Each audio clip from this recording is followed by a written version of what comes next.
नमस्कार। 2026 के मार्च महीने का प्रारंभ और उसकी पूर्णता कब हो रही है और मार्च महीने में कौन सा व्रत और मुहूर्त है, उसको आप इस वीडियो के माध्यम से जानेंगे। एक ज्योतिषी के रूप में मेरा अनुभव है कि सर्वाधिक जो प्रश्न पूछे जाते हैं, विशेष करके बुजुर्गों के द्वारा, महिलाओं के द्वारा, एकादशी कब है, तेरस कब है, पचका कब है, सतैसा कब कब है, इन समस्त प्रश्नों का उत्तर इस वीडियो में आपको मिलेगा कि मार्च महीने कब से शुरू हो रहा है और उसमें क्या क्या है।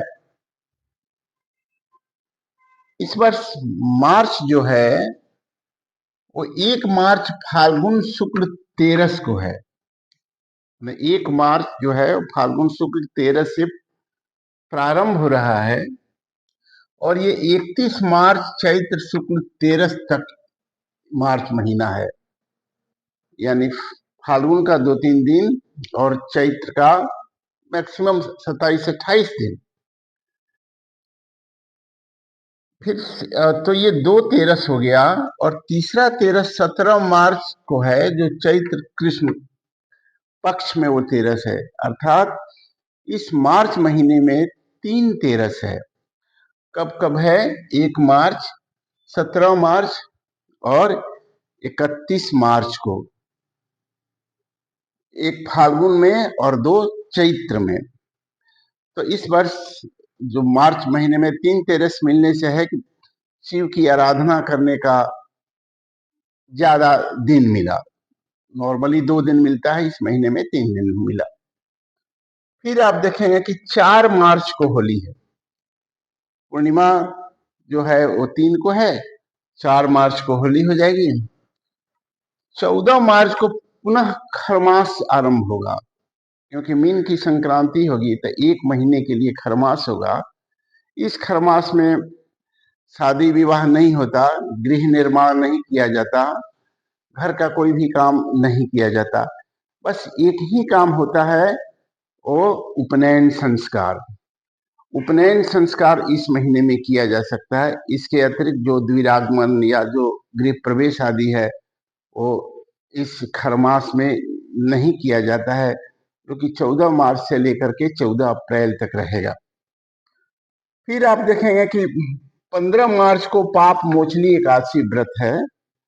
ये एकादशी व्रत विवाह महत्वपूर्ण है। अपने पूर्व और वर्तमान जन्म में ज्ञात अज्ञात रूप से जो कुछ भी कुछ अशुभ कर्म या पाप कर्म जिसकी श्रेणी में आने वाले जो कर्म हो गए हैं, उससे ये छुटकारा दिलाता है। तो प्रायः इस एकादशी को लोग करते हैं। फिर आप देखेंगे कि 20 मार्च को नव वर्ष आरंभ हो रहा है। हिंदुओं का जो एक नव वर्ष है, जिसको हम लोग कहते हैं कि नूतन वर्ष आरंभ हो रहा है, और उसी दिन कलश स्थापन भी है। चैत्र महीने का, जिसको नहीं, जो वासंतिक जो है वो नवरात्रा कहा जाता है उसको, वो 20 मार्च से शुरू होगा।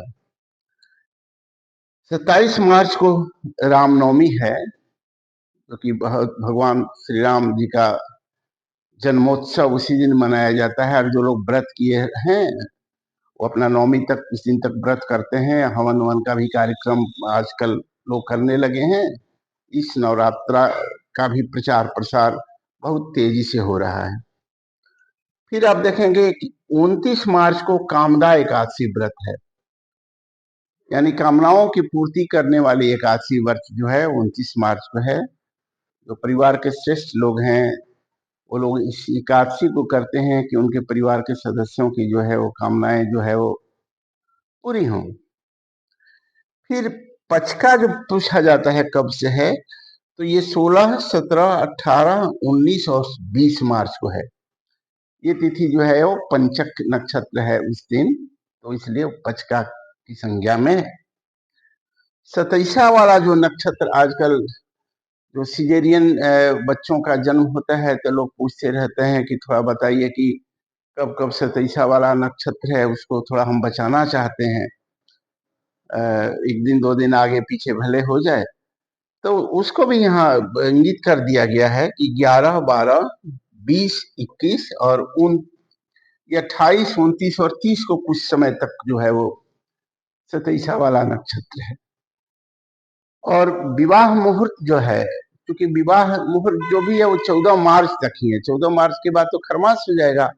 इसलिए संभावित जो विवाह मुहूर्त है 5 को, 7 को, 9 को, 11 को और 14 मार्च को है। समय क्या है ये तो पंचांग से विस्तारित से जानेंगे, लेकिन संभावित ये तिथियां हैं शुभ विवाह मुहूर्त के लिए। तो मार्च का ये कुछ जो है महत्वपूर्ण व्रत और मुहूर्त हमने आपको इस वीडियो के माध्यम से बताया।